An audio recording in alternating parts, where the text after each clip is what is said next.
ethica is basically two words. Zoe is the Greek word for life. It's inspired by life and living organisms and laws of life from nature.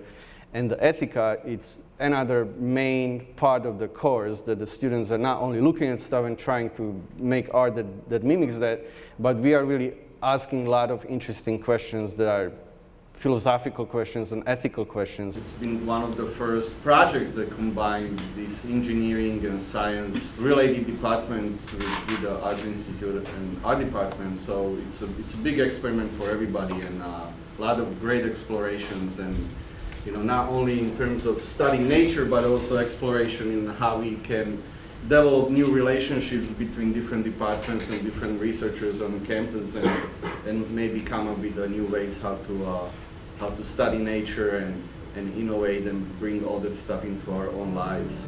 I really wanted to see the interdisciplinary aspect of this course, how people studying engineering and biological systems wanted to express themselves, and how I can contribute to that expression. It's at an interesting combination between science and the communication of science and actual hands-on implementation of building stuff. I just have this compulsive need to do creative things to keep pushing my shell kind of outwards. I've always been extremely interested in science and art. My career goals that I'm interested in right now are environmental science, so conservation biology. I was in the chemistry building one day and I just saw an advertisement for this class called Zoo Ethica, and I thought, oh, science and art, that's so perfect. There are a few students from the biological systems engineering. There are a lot of biologists. There are architects and design students, and I think even mechanical engineer or system engineer. I definitely wanted them to have a result of the class in terms of artwork, and really encourage them to create art even though they're not really used to making something like that. So in order to do that,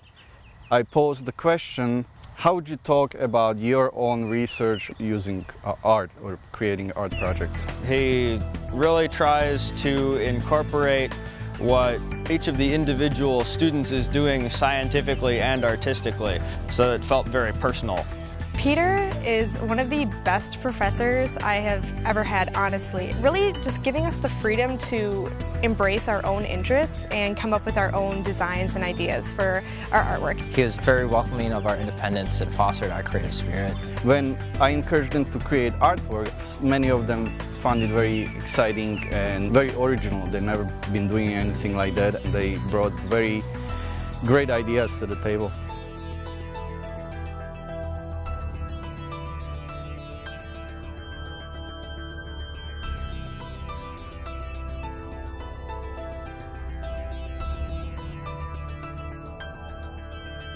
It's very diverse. That's the most exciting part about this show. We used everything from rebar to 2x4s, lath, twine, the stretch wrap.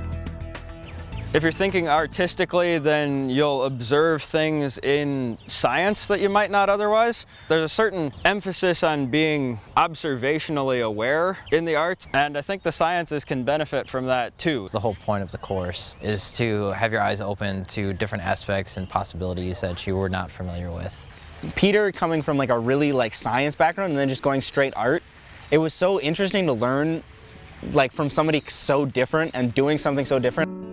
Art is inspiring scientists, and scientists inspiring artists, and that always give a outcome of new findings, new experiments, new innovative artwork.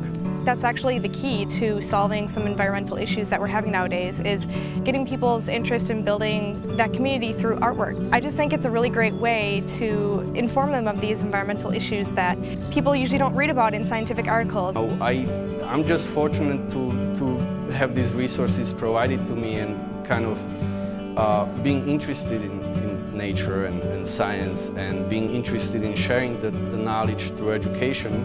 And every time when you educate and when you show people how to use tools and how to remind them that we can make stuff on our own, and we can learn stuff, and we can be well informed by just asking questions, I think that's very empowering.